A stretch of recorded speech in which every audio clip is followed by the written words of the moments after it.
Hi there, welcome back. Now then, she's known on this show for sharing wisdom, advice and compassionate support. But today, our resident life coach, Michelle Elman, is here to share a deeply personal story that has recently rocked her world. Michelle's fairy tale engagement turned into a nightmare last month when she discovered a shocking betrayal about her partner just 24 hours after she'd said yes. You're here alongside us now to hopefully share some invaluable support for our viewers who maybe have been through a similar thing, Michelle. I think this is the last thing any of us expected. I know. I mean, I was here this time last week, I was sat on this sofa doing a phone-in on friendship breakups, and I guess what everyone behind the scenes knew, but publicly did not know, is that I was also going through a massive heartbreak at the time, and I think I'm doing okay, but I mean, the joke I'd be making with my friends is this what self-esteem looks like? Because I'm doing more okay than I ever thought I would be. Yeah. So you've bolstered yourself. Just explain a little bit about this relationship, because you were with your partner we were together for 3 years. We lived together for 2. We met on a dating app. He was my first date after the pandemic, actually.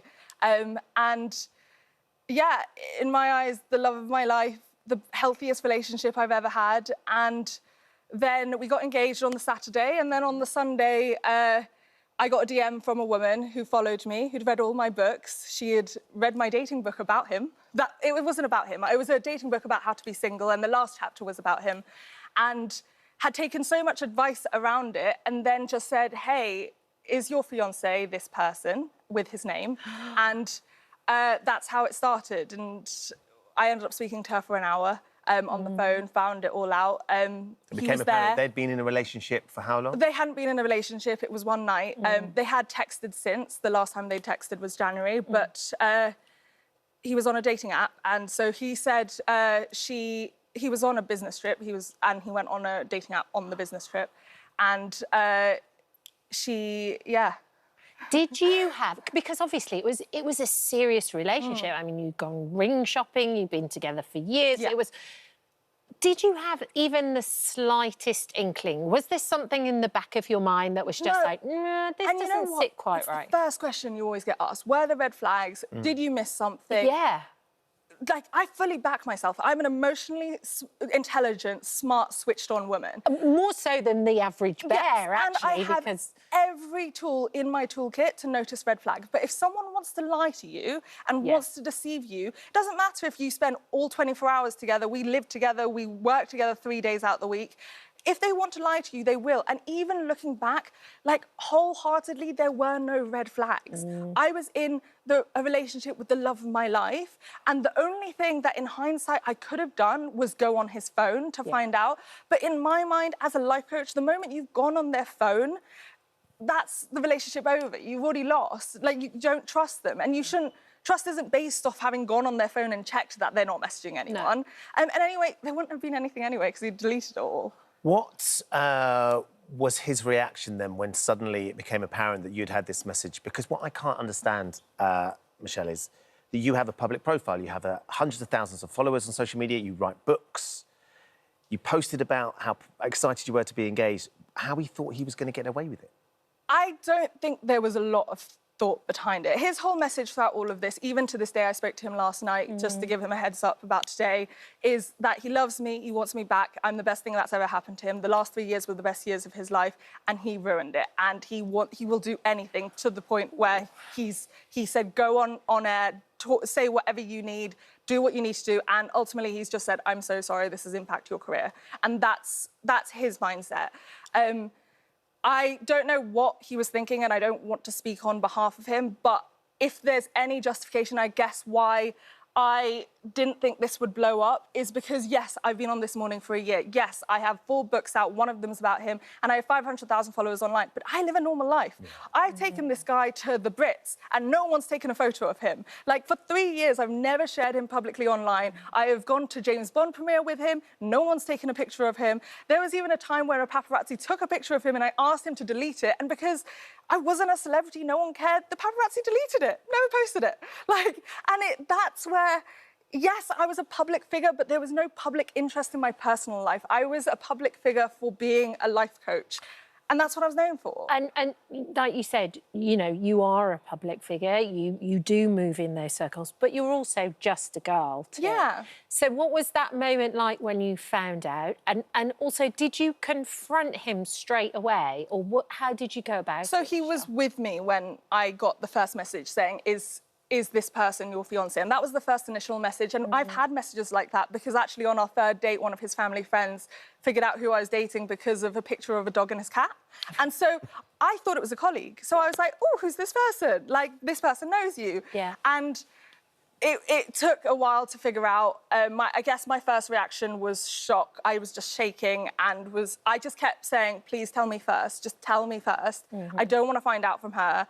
And then it was the screenshots of the dating profile, his number, and that's when I asked her for, like, proof of, like, I believed her from the get-go, but I was like, I need proof he was with me, he sat next to me while all of this was happening, but I said, like, can you just, and she said, told me the hotel, and I said, put that in your email, and that's when it came up. Wow. And then he admitted it to others as well. And there were other people that he had affairs with. And that was him, and he had admitted it.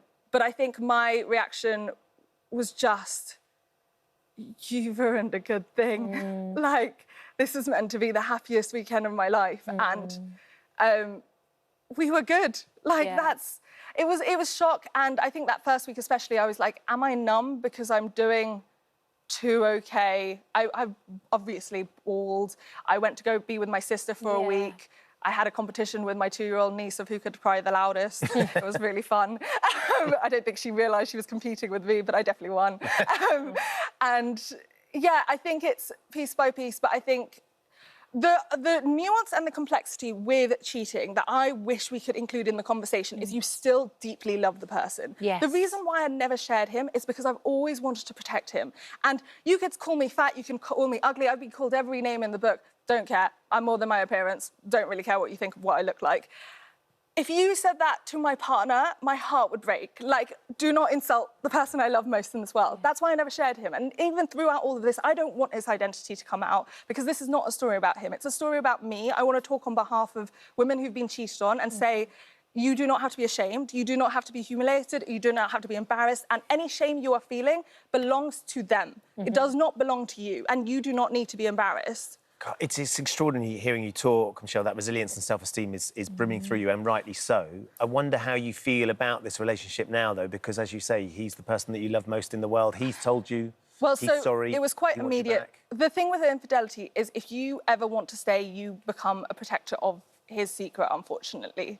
And so the first day I actually... What do you mean by that, Michelle? Because you can't... I mean, I told you last week I'm writing a book on friendship breakups. Like, the research has shown the divorce rates are so much higher if your friends don't like him. So if you have been cheated on and you tell your friends, your family, the whole world at this point, that you've been cheated on, how do you have a life together? You can't. And so the first day, I only told my sister, who is 12 years older, has a lot more nuanced view on relationships, and one friend who's also going through a breakup.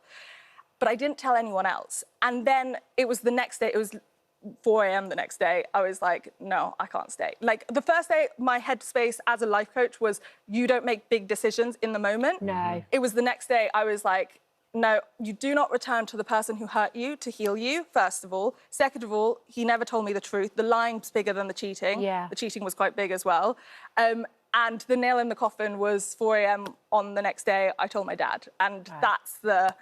You can't come back from that. No, you can't come back from it, Dad. I've told all my friends now, also because he asked my dad for his blessing in December. So you really can't come back from that. No, you can't. No, there is no coming back. If you choose to stay, and even if you don't choose to stay, I don't judge any woman who wants to stay and work it out. But if you want to work it out, you do become a protector of that secret because you need the people in your life to also like him. And even if you don't stay and you have kids, you still become a protector of his secret because you don't want the kids to hate their father. Okay. And that's the part that... There's so much to unpick with it. My goodness, You talking about it is hugely important. Quick reminder that today's phone-in, if you're going through a heartbreak like this, Deirdre's going to be here, Michelle's going to be taking part as well. It's extraordinary. Thanks, Deirdre and Michelle. Amazing. Michelle's going to be with us a little bit later on as well, of course. Yep.